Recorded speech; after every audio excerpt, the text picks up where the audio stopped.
Do people lose interest when you try to explain something in English?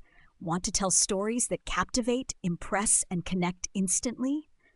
Welcome back to the Duo Dialogues, where your English goes from basic to brilliant. Today, let's unlock the art of storytelling, how to structure your thoughts, add emotion, and keep listeners hooked from start to finish. Let's begin. So today, we're digging into how to make those stories really captivating. The kind that don't just help your fluency, but actually make people listen. Right. And we've looked at some great material on this. It's all about practical stuff, how to actually make your stories better. Good. So storytelling, it's more than just, telling stories, isn't it? Why is it so important for English fluency? Well, fundamentally, it pushes you to use English in a really active way. You're not just like recalling words, you're building something. Building something. Yeah, like a sequence. Exactly. A sequence of events. Yeah. And doing that naturally makes you more fluent, more confident. Plus, it's a fantastic way to actually use new vocabulary. So the words have a context. They stick better. Precisely. You remember words better when they're part of a memorable story you told or heard. That makes a lot of sense. And it's not just for chatting with friends, right? The skill goes further. Oh, absolutely. Think about presentations or even job interviews. Being able to illustrate a point with a short, engaging story.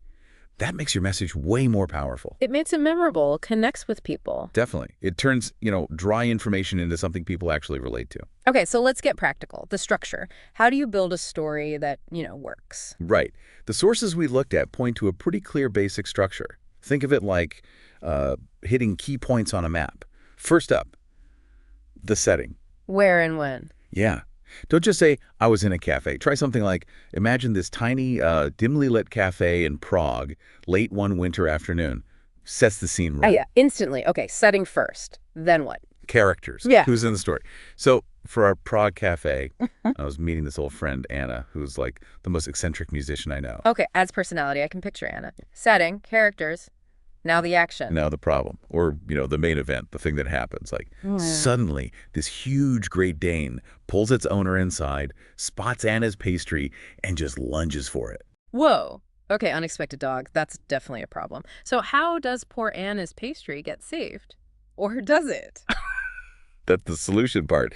Before anyone could react, Anna whips out her flute and plays this incredibly high, piercing note. The dog just stops confused. She charmed the dog with her flute. Brilliant. Well, maybe distracted it enough, and then maybe the owner apologized profusely, bought Anna 2 new pastries. That's the resolution. Love it. Okay. Setting, characters, problem, solution. Is there a final piece? Yeah, the message. The so what? What did you learn, or what's the takeaway? For Anna, maybe it's just reminded me how Anna always finds the most creative solutions, even for pastry-loving dogs. Connects it back. Nice.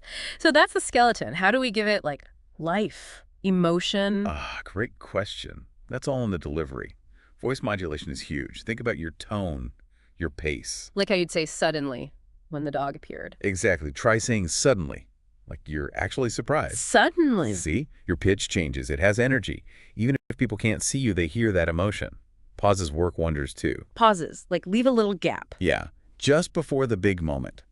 Anna whips out her flute and, slight pause implied, plays this piercing note, builds that little bit of tension. Ooh, I like that. Dramatic effect. What about specific words? Are there phrases that help? Definitely.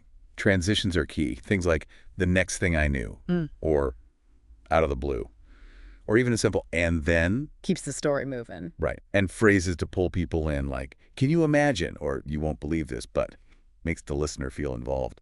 Can you imagine the look on the dog owner's face? Something like that. Perfect. Or starting a personal bit with, the funniest thing happened the other day. Or, I'll never forget the time. It signals what kind of story is coming. Those are really useful. So if you want to practice, what kinds of stories should you try telling? Oh, start simple. Funny things that happen. Childhood memories are often gold because they have that built-in emotion. Travel stories too, maybe? Yeah, travel experiences, definitely. Yeah. Or even just, mistake you made and what you learned. Relatable stuff, motivational moments, anything, really. Makes sense. Start with what you know. Exactly. Yeah. The key is just to practice using that structure, adding the emotion, playing with the language. Okay, so to quickly wrap up, structure is key. Setting, characters, problem, solution, message. Bring it alive with your voice, pauses, and emotion. And use those handy connecting and engaging phrases. You got it. Focus on those elements, Practice telling your stories, and you'll definitely notice a difference in how engaging they are, and probably in your fluency too. Fantastic advice. This has been really insightful. Thank you. My pleasure. Good talking about it. And thank you for joining us for this deep dive. We hope you'll try out these storytelling tips. Stay tuned for more deep dives into English language learning.